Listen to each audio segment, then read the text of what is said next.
बौद्ध पंथ की शुरुआत बिहार से हुई थी, इसमें कोई शक नहीं है। गौतम बुद्ध ने बिहार से ही अपने अध्यात्म की शुरुआत की थी। इसकी झलक वैशाली और गया में ही मिलते हैं। इसके अलावा पश्चिम चंपारण के रामपुरवा में 2200 वर्ष पुराना अशोक स्तंभ मिला था। रामपुरवा को स्तंभों का राज्य भी कहा जाता है। यह एक पुरातात्विक स्थल है। यहाँ मिले सांड की मूर्ति को राष्ट्रपति भवन ले जाया गया और शेर की मूर्ति को राष्ट्रीय संग्रहालय कोलकाता ले जाया गया। लेकिन 2013 में एक गलती के कारण यह शेर की मूर्ति 2 हिस्सों में टूट गई। आश्चर्य की बात है कि बौद्ध पंथ से संबंधित शेर की मूर्ति के गलत संचालन और क्षति के कारण बिहार या अन्य जगहों पर कोई आक्रोश नहीं फैला और घटना को दबा दिया गया। बाद में कुछ संग्रहालय कर्मचारियों के विरोध के बाद एक आंतरिक जांच समिति का गठन किया गया, लेकिन इसकी अध्यक्षता उसी अधिकारी ने की जो क्षति के लिए मुख्य रूप से जिम्मेदार था। बाद में एक पक्षतापूर्ण रिपोर्ट आई जिसमें किसी भी नुकसान से इनकार किया गया।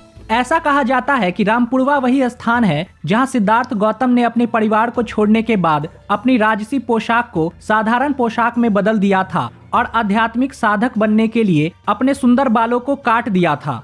सम्राट अशोक ने बुद्ध के जीवन के इसी महत्वपूर्ण क्षण की स्मृति में इन स्तंभों का निर्माण कराया था। यह 3री शताब्दी ईसा पूर्व में अशोक सम्राट द्वारा बनाए गए कई स्तंभों में से एक है। पश्चिम चंपारण के लौरिया नंदनगढ़ और केसरिया में 2 विशाल बौद्ध स्तूप हैं, जो दुनिया के सबसे ऊंचे स्तूप हो सकते हैं, लेकिन इसकी उपेक्षा की गई। सन 1896 में पहली बार L.A. वडेल ने एशियाटिक सोसाइटी ऑफ बंगाल के जर्नल में सुझाव देते हुए प्रकाशित किया कि बुद्ध की मृत्यु, जिसे परिनिर्वाण कहा जाता है, उसका स्वीकृत स्थान कुशीनगर में नहीं बल्कि उत्तर में रामपुरवा क्षेत्र में है। उन्होंने इस दावे को एक तिब्बती पुरानी पुस्तक और पटना से निकलने वाले अशोक स्तंभों की स्थिति के आधार पर बताया था, लेकिन इतने बड़े ऐतिहासिक धरोहर की उपेक्षा कर आज इसे इतिहास के पन्नों से मिटा दिया गया है। ऐसा करके आज के जनमानस के मस्तिष्क में उसकी पहचान मिटाई जा रही है।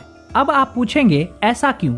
तो हम आपको बता दें कि बिना पहचान के व्यक्ति की कोई भी झूठी पहचान बताकर काबू में रखा जा सकता है। नालंदा और तक्षशिला जैसे विश्वविद्यालयों से लेकर राम मंदिर सहित हिंदुओं के करोड़ों मंदिरों को तोड़ने के पीछे भी यही कारण है। इसीलिए अपनी स्वतंत्रता को बचाने के लिए अपने इतिहास को कभी ना भूले।